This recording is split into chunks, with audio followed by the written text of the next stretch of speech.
All right. We are here. And no, this is not a prism crystal deal. Um, yeah. So let's today. Today we get to dive into our first chapter of lore. We're gonna start with orcs, and eventually the plan and the goal is to kind of cover um, every champion, man, that has some type of lore in the game. Um, we've done this before, and it just kind of brings the game that much more alive.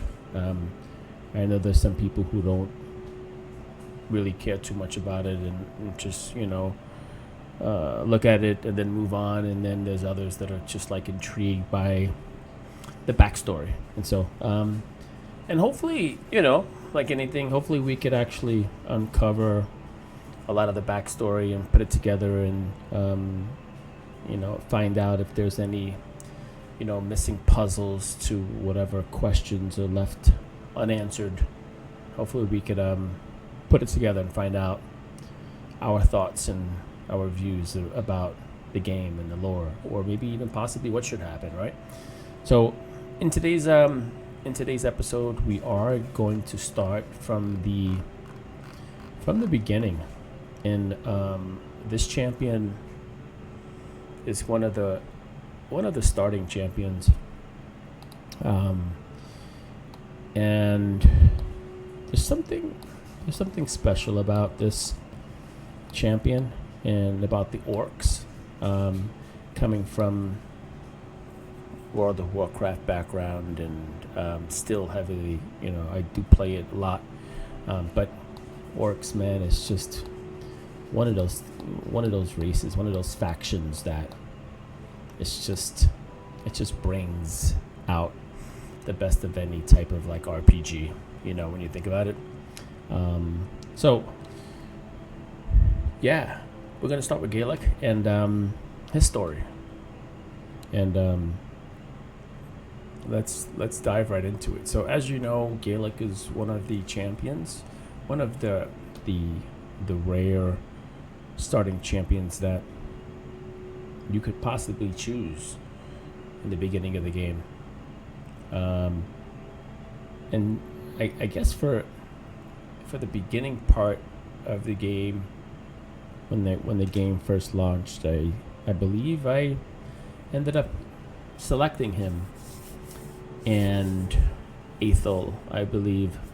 I don't think I ever selected Elhain. Yeah, I don't think I've ever, or maybe once or twice, but I think I kind of gravitated more towards GALEK in the beginning, and Ethel. I think those are the two. And then I realized that a lot of people were picking Kale because of his poison damage, which would ultimately lead to like one of the better, I guess, clan boss teams. Well, not just him, but just the fact that he deals poison damage, and that's one of the key ingredients I think you should be looking for when you are creating a clan boss team, right? So GALEK is one of those champions that you start the game out with, and yeah, he's cool. And so let's dive into his background and where he comes from and who he's tied into, right? So here we go. So GALEK, magic affinity. He's from the orcs faction, and let's dive into his story. So GALEK was raised in a world of violence. His father, Artak. Now, I'm gonna pause here because Artak is one of the current legendary champions that's in the game, and we're gonna show him, and we won't go into his lore, but we're gonna show him, and Yeah, it's interesting. Just kind of going through this lore. I don't think I kind of even started, going way back when, looking at the lore, briefly looking at it. I didn't realize, or maybe at the time when the game came out, Artak wasn't available. So when I read his name, I didn't really tie the two together. So since then, haven't really looked at it as much as I would like to. But it's always been fascinating for me to kind of to learn it and to kind of make sure that everybody else knows it. And so Artak, he's also in the orc faction. It's Galek's father. So his father Artak espoused a campaign of recognition against the Bannerlords, and we know that name, right, of Karak. His mission was to reclaim, with blood and war, all the lands the humans had stolen from the orcs during the Red Crusade, many centuries in the past. Artak's quest dominated every aspect of the clan's life, and the young were praised only for their aggression and prowess in battle. So, Galek grew up as a quiet and introspective youth, and many mistook his silence for shyness.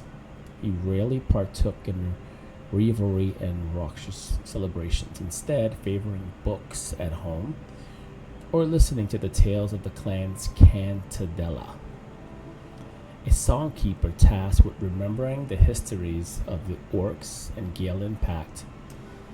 On this steady diet of knowledge and history, Galek had difficulty navigating the politics of his clan.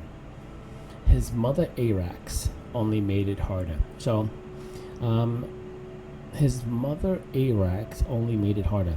I did some research, and I think I'm going to do some more digging because I was unable to find any type of pictures of his mom and who Arax is. I hope to find some more lore about the mother and what she looks like, and and maybe it's someone who could be brought to the game at a later date, right? Because Artak wasn't in the game when the game first started, so maybe it's somebody who will eventually make it to the game. Arax was the Cantadella of an orc clan from the northern realm of Frosthain. The humans of that mountainous kingdom had far friendlier relations with the orc clans living on their lands. The Rechanism that had so poisoned Artak and his allies could find no grip in the orcs of Frosthain, nor in Arax. She remarried Artak to cement an alliance, though there were whispers she had been sent to try to temper Artak's rage. She did not succeed with her husband, but her son proved more pliable. From her, Galek learned the value of life, patience, and perspective, and he sought to avoid partaking in war. Galek's peers found his values repulsive. At first spawn of the clan's warlord, skill in battle was expected of him, and they punished him for any lapses. Fortunately, Galek bore incredible strength in his blood and learned quickly from the brutal attacks from his friends. It did not take Galek long to grow into the finest warrior in the clan, second only to his father. So that little story there just kind of basically says, Galek's mom, Arax, was kind of sent to kind of make some peace, to kind of calm down Artak. Artak is just a savage, didn't really listen.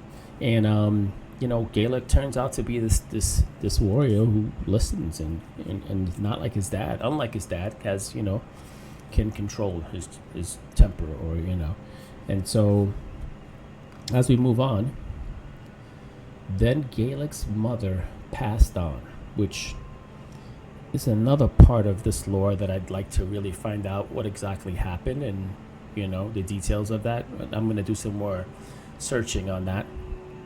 And there was no one left to protect him from the cycle of war he had tried to avoid all his life. Artak was quick to draw Galek onto the battlefield, But with every step, GALEK left his true self slipping away.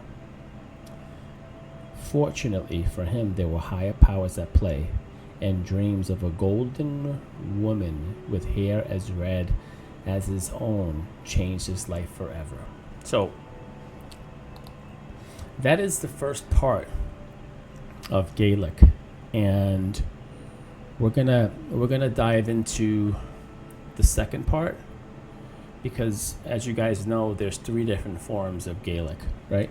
So let's move up to the epic version of GALEK, and his name is called Ultimate GALEK. And as you can see, he's changed. He's grown up here. Definitely more armor, looks definitely meaner. His abilities are way better than the basic rare. Obviously, you would think that would be the case. So yeah, definitely a better epic here. And let's dive into how he's transformed from a young GALEK, right? So we now step into the Ultimate GALEK, the epic version. So GALEK was born into legacy of war and bloodshed, right? We know that. While he may have rejected the worst aggressions from his forebears, such as darkness, never truly lives. Had he chosen to embrace his legacy of violence, the path that awaited him would have been very different one, very different one indeed. GALEK's father, Artak, was an orc warlord of a vicious temperament, the son of Chieftain Toran. So even this right here, and I'm just kind of going over this again, and I didn't do research on this, but I will do more, because I need to find out who are these people, are they in the game, will they come out in the game, right? He had witnessed firsthand the treachery of those who wished nothing but death and destruction on his people. Turan had sought to deal with the humans of the kingdom of Karok, leading the warriors of his clan to battle for one of the banner lords against his rival. In exchange for a place within his territory, they could settle peacefully once their service was complete. But the human noble betrayed Toran, and the persecution began. Okay, let's move on. Disgusted by such treachery, as well as his father's perceived weakness, Artak retaliated. He rallied the orc clans and led them on a campaign that ravaged parts of Karok. GALEK, Artak's only child, fought at his father's side and led the attack on the free city of Dalanos, capturing the gatehouse and allowing Artak and his warriors to storm the city. In the aftermath, Artak tested GALEK by ordering him to execute a captured human family. GALEK hesitated, but fired by his father recital all of the wrongs of his people had suffered and reminded that they had to do whatever it took to survive. He struck the fatal blow. So, his dad is that orc that's really kind of trying to get GALEK to follow in his footsteps and to follow the footsteps of the orcs, and so GALEK had to kill some of the humans. Such brutality may have repaid old injustices, but it inevitably spawned fresh new ones. Outraged over the massacre on Delans caused the force of Karok to rally. They engaged the orc host in a great battle of Nearhaven, where the orcs were driven back, retreating into Nearhaven's castle, which they had earlier captured. During the fighting, Artak himself was seized. So now we get to a situation where the dad is captured. GALEK could only look on from Nearhaven's ramparts as his father was brought forth and beheaded by the vengeful humans. So, this is something that is very, very new to me. Did not know Artak would be slain. So, as the game progresses and we're fighting with these champions, Artak eventually gets slain. Knowing that they would not survive a siege, a number of remaining seniors of senior members of the clan convinced GALEK to lead a breakout that night. They also pointed out that it was unlikely the clan's non-combatants would make it out. Knowing they would slow the retreat, GALEK begrudgingly agreed to leave them behind. As darkness fell, the surviving clan warriors hacked their way free. As they made their escape near heaven was stormed, the fires of its destructions lighting the night sky, and the wailing of those abandoned haunted those still able to escape. Okay. After that desperate day, GALEK and his hardened band of survivors stalked Karak, acting as guerrillas who raided the herd of the Bannerlords and the free cities from areas of dense woodland, marshes, or wastes. GALEK sacrifices and hardened and embittered him, and left no survivors in this attack. Whenever his judgment was questioned, he reminded his remaining kin of his father's words: these lands would be reclaimed, whatever it took. And so now you have GALEK, who's pretty much looking for vengeance, right? He's looking for vengeance for his dad. His mom passed away.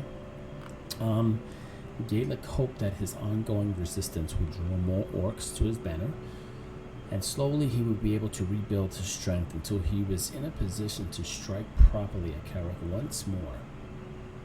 When that time came, he swore he would show no hesitation and no mercy. As far as GALEK was concerned, the only extermination of the Bannerlords could guarantee his people's peace. Through it, truth, it seemed GALEK had forgotten the very meaning of the word. He was a warlord in every sense, and his ambition was to succeed where his father and grandfather both failed. And so, in this chapter of Ultimate GALEK, we find out that his dad passes away, which is Artak, which is, if we go up a little bit, we will find Artak right here. And so this is GALEK's dad. And I might say this is a really, really good champion, good legendary. He's really good. He's actually also a part of the starting champions that you can select, and we might even choose him and put him up for a challenge. And I do have him on some other accounts. I know I've worked with him before. I'd like to use him again, especially after reading the lore. So let's go back, and now we get to Supreme GALEK. So now he's grown. GALEK is grown, and his armor, his everything, he's got fiery axes now. Like he is the real deal here. And let's dive into this. Let's dive into this lore. So Supreme GALEK, legendary, a void legendary at that. So very, very difficult to get. He was an option for starting accounts way back when. I had the opportunity of selecting him, and I believe one of my accounts that I made was I got so lucky that I pulled an Arbiter with one of the void shards. So it's an account that I still I'll probably make a video on it, but it's a great account. And then I also hit another bunch of really, really good legendaries. I'll fill you guys in on that.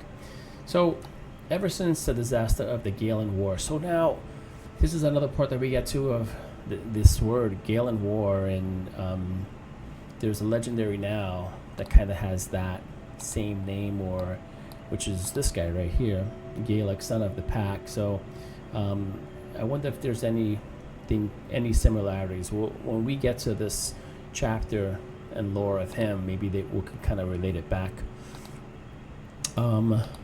So the orcs as people have struggled due to the mistrust and aggression of their neighbors. Despised of overly materialistic and forced to eke out a desperate living in the harsh parts of Teleria, there seems little hope of unity, progress, or even simple peace for them. For myriad orcs, this is no great concern. War may have broken their society as a whole, but it also provides the only stable form of employment for many and gives reason to others, especially humans of Anhelt, to view them as allies or mercenaries rather than a threat deserving extermination.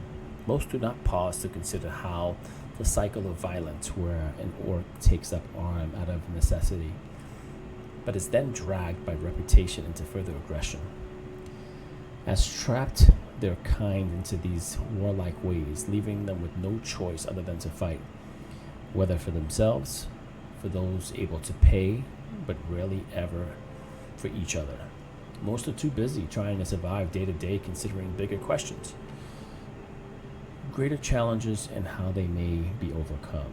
There are some, however, who speak of a time past when their people were renowned for many talents besides their skill as warriors, and when they speak hopefully of that time coming once again. It often involves the arrival of a figure referred to in different orcish dialects as a champion, right?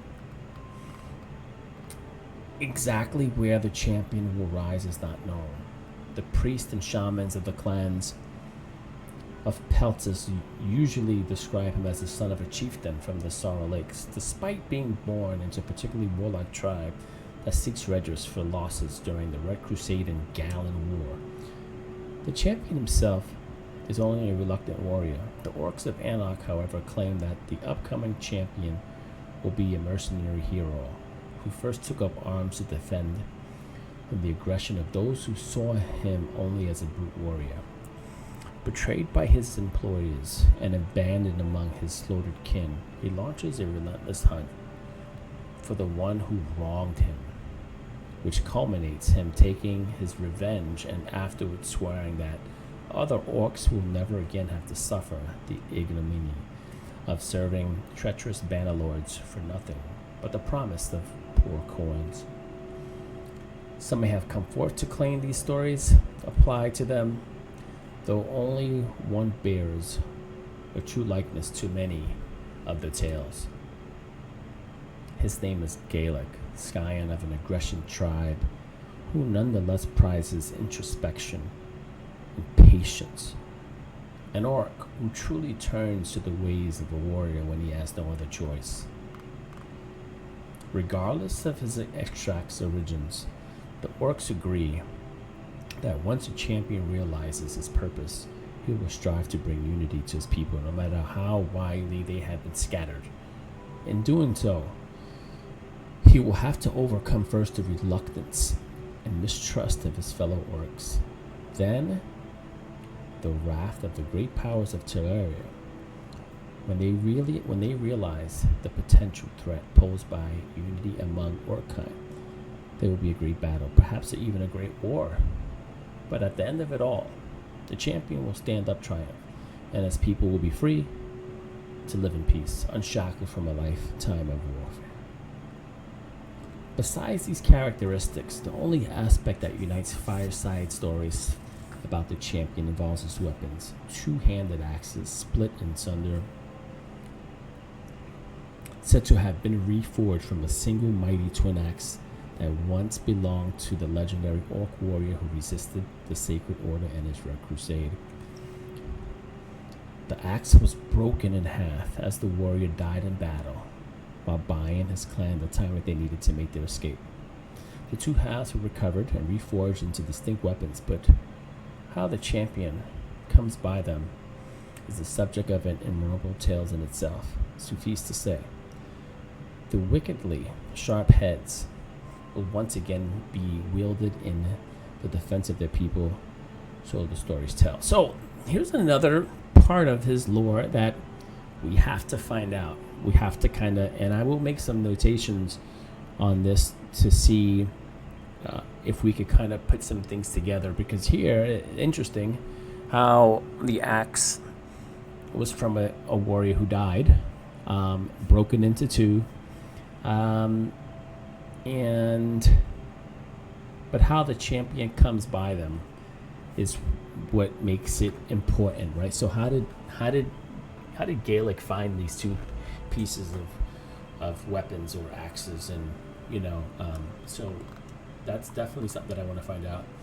According to some, the champion will not battle alone or only for Orkine, but will form an alliance with 3 others. And the 3 others, we know this, right? Well, we know this. The Dark Elf of Durham, which is Kale. The High Elf of Araya, which is Elhain. And a Human Knight of the Sacred Order, which is Aether, right? Each paragons of their respective peoples, then.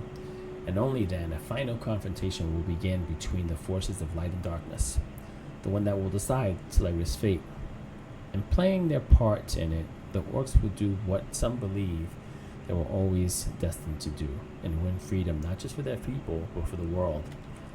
Perhaps then, at last, all orcs will be able to reclaim their ancient heritage and experience Teleria to the fullest, free from blights of oppression, violence, and war. There you have it, man. There is GALEK's backstory, very, very interesting. And if you look at the thumbnail of this video, there is 2 light-up portraits in the background. One, which we're not going to dive into because this is all about GALEK, but there's two other people who I've connected based on some little key tips. Based on we know Artak is his dad, right? So we have a picture of Artak in the back of that thumbnail in the video, and then there's another person which we will read her lore specifically on another chapter, and that person is Sargala. And I won't spoil the lore for her, but if you mentioned, there was something mentioned about someone with red hair, and that's the story of Zargala, which we will get into. Yo, man, thank you guys, man, for watching the video and the lore. And this is always good, man, because now when I play the game, just to know the backstory about these champions and the factions, and even just being alive, right? I had no idea Artak died in the story. So Artak is no longer, and his mother, we just still don't have any pictures of his mother, so we definitely want to look at that. There's a few other details that we want to figure out and uncover. Until the next video, guys, man, deuces. I hope you enjoyed it. See you in the next one.